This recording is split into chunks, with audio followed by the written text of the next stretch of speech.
మీ business ఏదైనా మీ ఊర్లో promotion చేయాలంటే అది సుమన్ టీవీతోనే సాధ్యం. ఇప్పుడే సంప్రదించండి.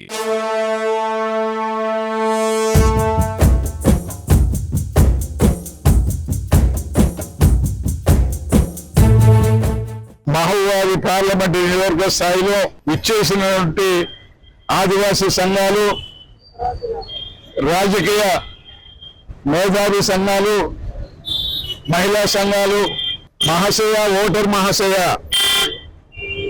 ఈ సందర్భంగా నేను మీ అందరికీ తెలియజేయనిది ఒకే ఒకటి. మహబూబాబాద్ పార్లమెంటు మానుకోట అంటే పూర్వం ఒక రాజులు పరిపాలించినటువంటి కోట ఇది. అప్పటి నుంచి ఇప్పటి వరకు మానుకోట పరిస్థితి దిగజారి ఉన్న తప్ప దీన్ని ఎవరు కూడా అభివృద్ధి చేయలే. గత ఇప్పటికి 20 సంవత్సరం మానుకోట పార్లమెంటు 2008 నుంచి ఇప్పటి వరకు కూడా పార్లమెంట్లో గతంలో బల్లాం నాయక్ నిలబడ్డాడు. ఆయన ఎమ్మెల్యే, ఎంపీ, మంత్రి. అట్లనే సీతారామ నాయక్ పార్లమెంట్ మెంబర్గా పోయాడు. కవిత మరి ఆమె కూడా పార్లమెంట్ మెంబరు. ఇప్పుడు రెండోసారి కూడా పోటీ చేసింది. ఎంత 20 సంవత్సరాలు ప్రజల్ని రక్షించి ఈ ప్రాంతాన్ని అభివృద్ధి చేయాల్సిన బాధ్యత పార్లమెంట్ సభ్యులకు ఉంటుంది. కానీ పార్లమెంటు సభ్యుడు అంటే ఏంటిదో, పార్లమెంటు విధానం ఏంటిదో, దేశంలో ఏం జరుగుతుందో, ఈ ప్రజలు ఏం తింటున్నారో, ఈ ప్రాంతంలో ఎలా అభివృద్ధి జరిగిందో కూడా తెలియలేనటువంటి ఒక అమాయకుల్ని రాజకీయ పార్టీలు ఎంపీలు చేసి వాళ్ళ తొత్తులుగా ప్రజలకు అన్యాయం చేస్తున్నారు. ఇక్కడ ఈ ప్రాంతంలో ఎక్కువ మంది 4,50,000 మంది ఆదివాసీ కోట్ ప్రజలు ఉన్నారు ఈ యొక్క నియోజకవర్గంలో. 7 అసెంబ్లీ, భద్రాచలం, పిడిపాక, ఇల్లెందు, మొలు, ఈ 4 కాన్స్టిట్యూన్సీలో ఆదివాసులు 4,50,000 మంది ఉంటే, మిగతా కాన్స్టిట్యూన్సీ డోర్నకల్లు కానీ, మహబూబాద్ కానీ, నర్సంపేట బయట చూస్తే వాళ్ళు 3 లక్షల మంది. మరి సామాజిక ఇలా చూస్తే 3 లక్షల మంది లంబాడీస్ ఉన్నారు. ఉన్నా కూడా మేము ఎప్పుడు కూడా ఇద్దరం విభేదం లేదు, కలిసే పనిచేస్తాం. కానీ ఈ ప్లేన్ ఏరియా ట్రైబల్స్ ఆదివాసీ ప్రాంతంలో ఉన్న వాళ్ళని అనగలుగుతున్నారు. రాజకీయంగా, సామాజికంగా, ఆర్థికంగా, ఉద్యోగ రీత్యా అనేక రంగాల్లో కూడా మరి ఆదివాసులు అందకుండా వీళ్ళ మధ్యలో మరి పోటీ పడి కాజేస్తున్నారు. ఎందుకంటే తెలివి కళ్ళ వాళ్ళు మనం చూస్తున్నాం. కుటుంబంలో పెద్ద తెలివి కళ్ళ వాళ్ళు బాగా సంపాదించుకుంటాడు, తన అన్నదమ్ములు మాత్రం తొక్కిపడతారు.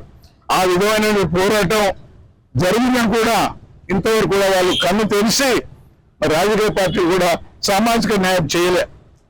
20 ఏళ్ళ నుంచి ఒకే జాతికి ఇస్తే మరి ఆదివాసులు 44,50,000 మంది ఎటుపోవాలా, ఎక్కడ పోవాలా, వాళ్ళ ఆర్థిక స్థితి ఏంటి, వాళ్ళ రాజకీయ సామాజిక న్యాయం ఏంటిది, ఇవన్నీ కూడా ఆలోచించి కూడా రాజకీయ పార్టీలు కేవలం డబ్బు ఎవరిస్తే వాళ్ళకి టికెట్ ఇచ్చి ధనవంతుల్ని రాజ్యాధికారం చేయాలని తీసుకుపోతున్నారు.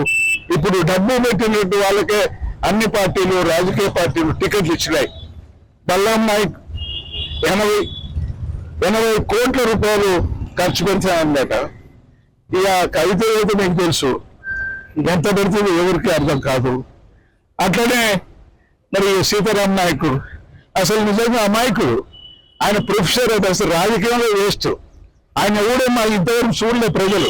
అటువంటి వాళ్ళని రాజకీయ రంగంలో దింపి వాళ్ళ పాపం రాజకీయ పార్టీలు మన అమాయకమైనటువంటి ప్రజలు, గిరిజనులతో పాటు ఈ ప్రాంతంలో ఉన్నటువంటి దళితులు, పేదవాళ్ళు, బడుగు వర్గాలు, ఎస్సీ, ఎస్టీ, బీసీ, మైనార్టీ ఉన్నటువంటి అనేక మంది 7 లక్షల ఓట్లు ఉన్నటువంటి వాళ్ళకి అన్యాయం చేస్తున్నారు. దానికోసమే నేను ఒక సామాజిక కార్యకర్తగా, నేను ఒక ఆదివాసీ బిడ్డగా, నేను కూడా ఆ రోజుల్లో కలెక్టర్ ఉద్యోగం రాజీనామా చేసి మరి ఇందిరాగాంధీ టైం నుంచి వెళ్ళి కాంగ్రెస్ పార్టీలో చేస్తున్నా. నాలాంటి వాళ్ళు కూడా గుర్తించలేదు ఈ కాంగ్రెస్ పార్టీ. సర్వీస్ మోడ్తో వచ్చి పనిచేస్తున్నటువంటి సేవాభావం ఉన్నటువంటి వ్యక్తులను గుర్తించకుండా దళారులకు, దోపిడీదారులకు సామాజిక న్యాయం అంటే తెలియని వాళ్ళకు టికెట్లు ఇచ్చి మనకు అన్యాయం చేస్తున్నారు. అందుకనే మరి ప్రజలంతా కూడా అన్ని వర్గాలు ఎస్సీ ఎస్టీ బీసీ మైనార్టీ వర్గాలతో పాటు ముఖ్యంగా ఆదివాసులంతా కూడా మీరు ఖచ్చితంగా ఈ యొక్క మానుకోట పరిధిలో ఈ యొక్క పార్లమెంటు సభ్యుడిగా భారతదేశంలో మీరు ఒక నాయకత్వం వహించాలా, ఈ ఇక్కడ ఉండే ప్రజలను రక్షించాలా, ఈ ప్రాంతానికి అనేక వేల కోట్ల రూపాయలు ట్రైబల్ పేరుతో ఉన్నటువంటి డబ్బులంతా కూడా దండుకుంటున్నగా బడ్జెట్ పెట్టి ఈ ప్రాంతం అభివృద్ధి చేయాలని చెప్పి మరి వాళ్ళంతా కోరిక మేరకే నేను ఈనాడు మహబూబాబాద్ పార్లమెంటు ప్రజల యొక్క సంక్షేమం కోసం నేను పోటీలో దిగుతున్నా. దయచేసి మీరందరూ ఆలోచించండి. 20 సంవత్సరాలు వాళ్ళ ముగ్గురికే పోయారు. ఆ ముగ్గురు ఎందుకు పనికి రాకుండా పోయారు? ఎవరు సంబంధం లేనట్టు వాళ్ళు. మీరు కానీ నన్ను గెలిపిస్తే మహబూబాబాద్ పార్లమెంట్ 7 నియోజకవర్గాల్లో ఒకసారి మీరు ఛాన్స్ ఇస్తే నేను ఎంత అభివృద్ధి చేయగలుగుతున్నాం, ప్రజా సంక్షేమం, ప్రజల యొక్క అందరి యొక్క సమస్యలు పరిష్కారం తీసేటువంటి సత్తా దమ్ము నాకుంది.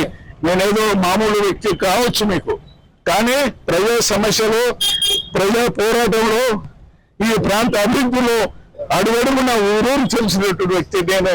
గతంలో మరి ఖమ్మం జిల్లా పరిషత్ చైర్మన్ చేశాను. ఖమ్మం జిల్లా పరిషత్ చైర్మన్ కాదు, ఈ రాష్ట్రంలో ఉన్నటువంటి అన్ని జిల్లాలకు నేను ఒక చైర్మన్ గా ఆదివాసీ అయినా కూడా జనరల్ వాళ్ళు కూడా అందరూ కూడా నా వెంట ఉండి ఆనాడు రాజీవ్ గాంధీ ప్రవేశపెట్టినటువంటి 73, 74 అమెండ్మెంట్ అంటే ఇక్కడ ఉన్నటువంటి వనరులన్నీ కూడా ఈ ప్రాంతానికి ఇక్కడనే చెందాల, ఈ ప్రజలు అభివృద్ధి జరగాలని పెట్టిన చట్టాన్ని అమలు కోసం నేను ప్రజా ఉద్యమం చేసి 29 శాఖలు ఏవైతే ఉన్నాయో అన్ని కూడా మా జిల్లా పరిషత్కి, మండల పరిషత్కి, గ్రామ పంచాయతీలకు విడుదల చేసేటట్టు ఒక పెద్ద పోరాటం చేసిన వ్యక్తిని. అందుకని దయతో ఈసారి మన యొక్క ప్రజా పోరాటం, ఇది మీ అందరి పోరాటం. మీకోసం నేను మరి ఈ యొక్క ఈ యుద్ధం, ప్రజా యుద్ధం, రాజకీయ యుద్ధంలో బరిలో ఉంటున్నా.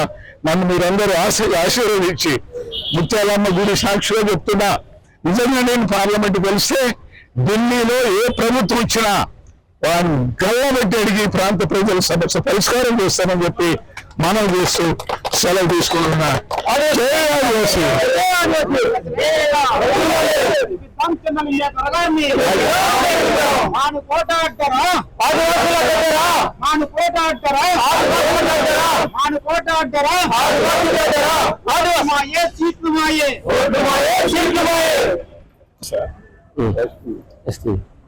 ఆదివాసీ ఐక్యత, ఆదివాసీ ఐక్యత, ఆదివాసీ ఐక్యత, ఆదివాసీ ఐక్యత. మహబూబాబాద్ పార్లమెంట్ సందర్భంగా దొరవాలి, మహబూబాబాద్ పార్లమెంట్ సందర్భంగా దొరవాలి, మహబూబాబాద్ పార్లమెంట్ సందర్భంగా దొరవాలి. ఆదివాసీ ఐక్యత, ఆదివాసీ ఐక్యత. చేతిలోన మౌనం ఉంది, చేతిలోన మౌనం ఉంది. ఈరోజు మహబూబాబాద్ పార్లమెంట్ లో సందలింగ దొర గారిని అన్ని ఆదివాసీ సంఘాలు, ఆదివాసీ జేఏసీ ఆధ్వర్యంలో మహబూబాబాద్ పార్లమెంట్ కు నామినేషన్ వేయడం జరుగుతుంది. ఆదివాసీ సంఘాలు మొత్తం కూడా ఒకే వ్యక్తిని గెలిపించుకోవాలని చెప్పేసి మహబూబాబాద్ పార్లమెంట్ లో 7 నియోజకవర్గాల్లో ఆదివాసీ ఓటర్స్ దాదాపు 44 లక్షలకు పైగా ఆదివాసీ ఓటర్స్ ఉన్నారు. అయినా ఈ బూర్జే పార్టీలైన Congress party, BJP party, BRS party ఆదివాసుల్ని గుర్తించకుండా దాదాపు 15 సంవత్సరాలుగా మహబూబాబాద్ పార్లమెంటు, ఇక్కడ మహబూబాబాద్ పార్లమెంటు నియోజకవర్గం ఏర్పడితే మొత్తం కూడా ఆదివాసీ లంబాడి సామాజిక వర్గానికే ఈ పార్టీలు మొత్తం కూడా మొగ్గు చూపుతున్నాయి తప్ప ఆదివాసులు గుర్తించడం లేదు. ఆ రోజు కాంగ్రెస్ పార్టీ బలరాం నాయక్ ఇచ్చింది, తర్వాత బలరాం నాయక్ ఆదివాసులు గెలిపించడం జరిగింది. అయినా కేంద్ర మంత్రి అయ్యాడు, మళ్ళీ తర్వాత కాంగ్రెస్ పార్టీ ఇచ్చింది, ఓడిపోయాడు, మళ్ళీ తర్వాత కాంగ్రెస్ పార్టీ ఇచ్చింది, మళ్ళీ ఓడిపోయాడు, మళ్ళీ కూడా కాంగ్రెస్ పార్టీ బలరాం నాయక్ ఇచ్చింది. కాబట్టి బీఆర్ఎస్ పార్టీ కవితకి ఇచ్చింది, అదేవిధంగా సీతారాం నాయక్ కి బీజేపీ పార్టీ ఇచ్చింది. ఇంతకుముందు కూడా కాంగ్రెస్ పార్టీ ఆదివాసులకు ఇవ్వకుండా, బీజేపీ పార్టీ ఇవ్వకుండా, బీఆర్ఎస్ పార్టీ ఇవ్వకుండా మొత్తం కూడా బీజేపీ, బీఆర్ఎస్ పార్టీలు మొత్తం కూడా లంబాడి సామాజిక వర్గం ఇస్తుంది. కాబట్టి ఆదివాసీ ఓటర్లు ఎక్కువ ఉన్నారు. కాబట్టి అదేవిధంగా ఎస్సీ ఎస్టీ బీసీ మైనార్టీ ఓటర్లు మొత్తం కూడా కలుపుకొని మొత్తం మహబూబాబాద్ పార్లమెంట్ లో ఆదివాసీ విజయం సాధించడం కోసమే మేము ఇండిపెండెంట్ గా పోటీ చేయడం జరుగుతుంది. మీరందరూ కూడా ఈ ఒక్క అవకాశం ఆదివాసులకు ఇవ్వాలని చెప్పేసి కోరుతున్నాం. గతంలో బలరామ గుద్దులు, కవిత గుద్దులు, సీతారామయ్య గుద్దులు ఒక్కసారి ఆదివాసులకు ఓటేయాలని చెప్పేసి కోరుకుంటున్నాం. మీ అందరూ కూడా ఎస్సీ ఎస్టీ బీసీ మహిళలందరూ కూడా వాగ్దానం ఇస్తున్నాం. మీ అందరూ